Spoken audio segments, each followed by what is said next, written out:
Hello everybody, today we'll be looking at smallest range, number 1, and we'll be using the umpire method to do this. So let's start reading the problem and learning more about it.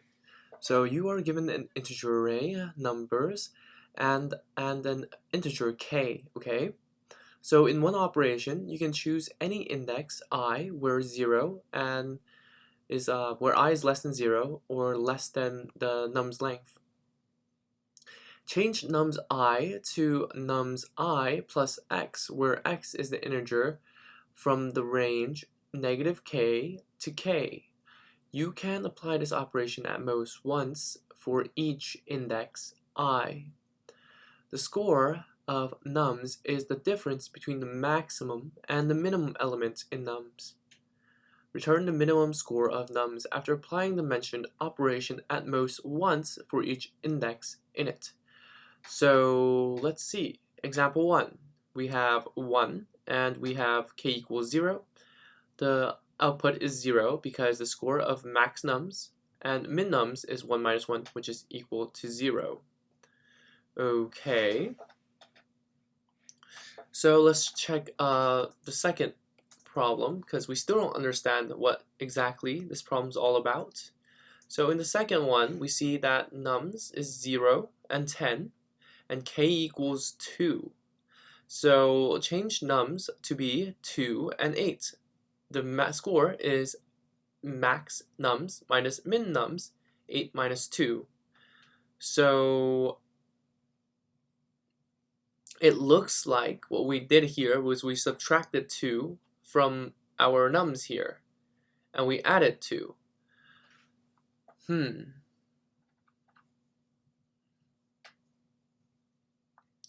So what we're going to do is that we go through the entirety of each particular index, it looks like. So because we only apply this operation, and this operation that we're applying is where x is an integer from the range of -k to k.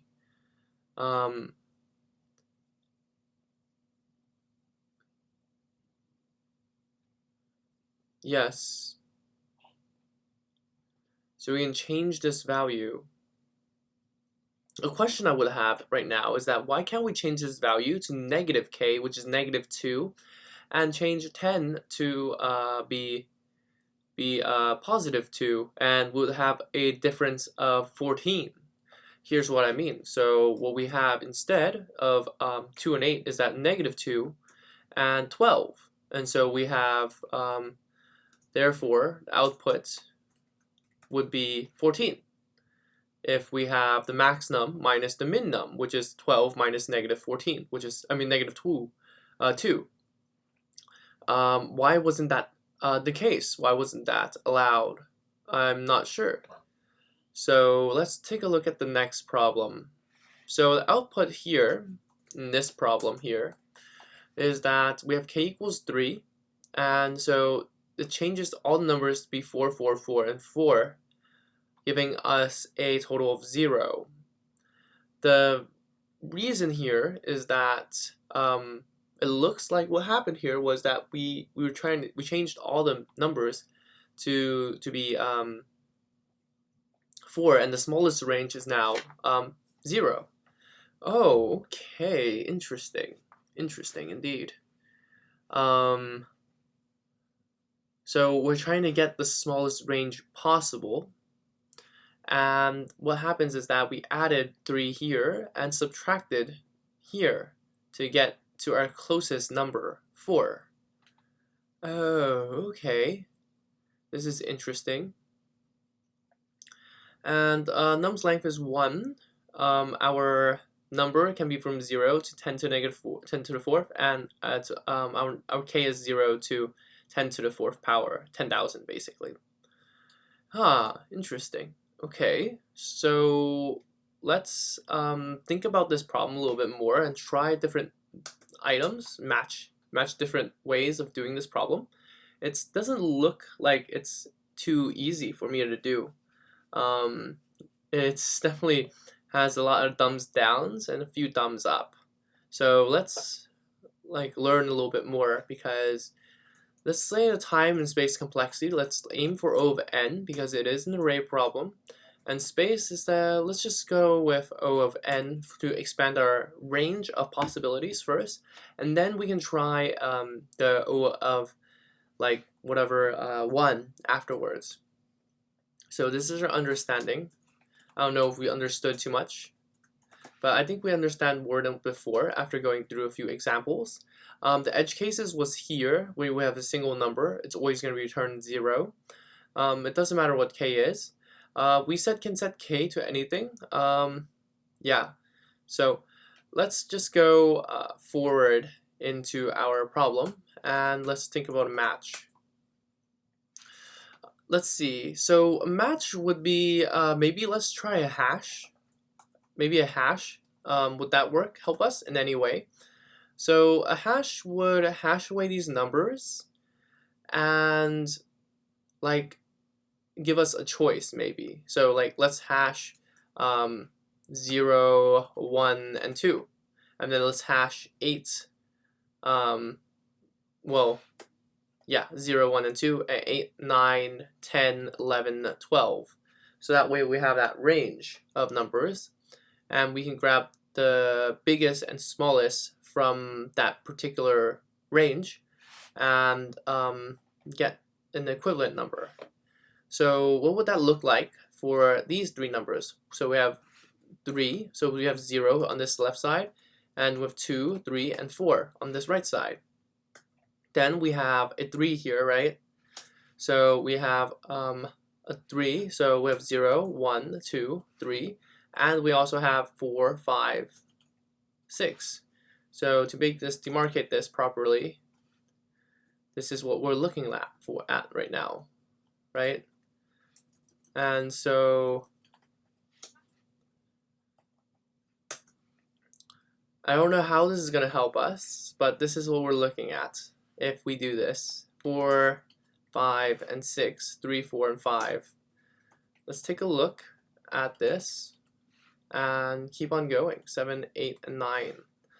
And so I guess we look for the minimum number between all of these. It could be just 3, like for real, because it doesn't have to be a 4. It could just be a 3, right? Because this is the minimum number, this is the minimum range in this number, and this is the minimum range in this number. We can just get all 3 3s and we will be fine. And so something I can see that would be very useful to us would be a sort. Let's do a sort. A sort will bring this up to n log n, but I think this would be very useful because that way we can get the maximum number and the minimum number and get the range between them. Wait, better yet, we can do this. Forget the sort. We don't need n log n. Well, the sort would do it. Let's just keep this as a note. But if we just get the max and get min numbers, then like add the k to min number and subtract k from max, then we have a the smallest range. However, this does not work because, well, this number we have we have middle numbers, right? Does that make a difference? I don't think so. So let's just go with this plan and see what happens and go from there. So we have, this is our plan. We just kind of came up with it, and let's implement it. So min number is equal to min of nums, and max num equals to max of nums, and return max nums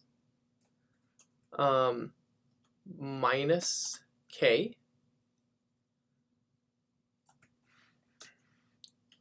and min num plus k. Okay, so that's what we're thinking. This is the simplest way of looking at it. But there is an issue where adding this item would make a disconnect. What do I mean by disconnect?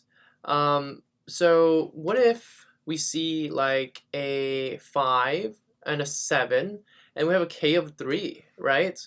And so like the 5 would become 8 and the 7 will become 4, right? And there's a disconnect here between 8 and 4. And so that's not going to be the best, but we can do this in O of k by looking for the min, max num and min num. So what does that mean? That means that max diff is equal to max num minus min num at this point. And we're going to say for I in k, range k, we're gonna max num minus I and plus I, and we're gonna get the min in the max diff between these numbers. That's one way of doing it. And if max diff is equal to 0, then return 0. Another way of doing this is that if the max diff begins to grow, right? Like, of course, this is not an absolute number, so once it hits 0, we should quit. I think that's good enough. Otherwise, yeah, I think that's good enough. So otherwise, return max diff. Let's run the code. I think this should work pretty well. And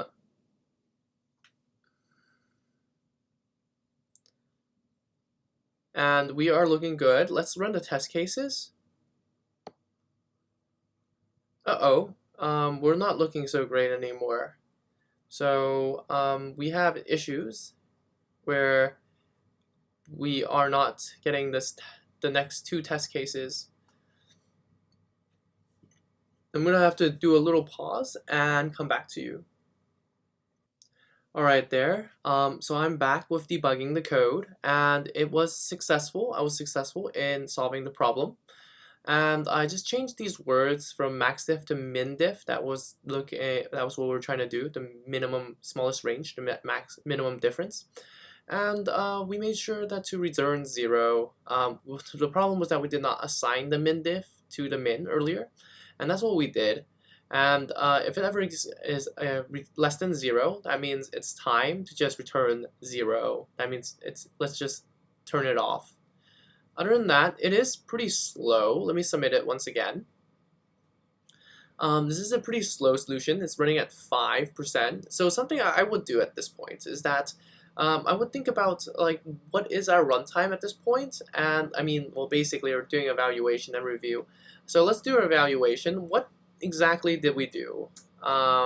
So we did a time complexity of O of n, I believe, because this is O of n. This is O of n, and well, this is O of k. Well, k is within the range of O of n. So basically, what we have here is O of n to solve this problem. Can we do it faster? Let's think about it. So what if we subtract k, and if it's negative, then we're done. How about that? That helps speed things up with one less O of n operation. So let's try that and see what happens. So min_diff is equal to this particular item, right, minus k and plus k. If it is going to be negative, then return 0. That's basically what we're going to do. Otherwise, we'll return 0, else min_diff, right? Hopefully that works out. Let's run the code and see what happens. Looks like it's running well. Hopefully it goes properly, and it did. We made the code so much faster with just that one line.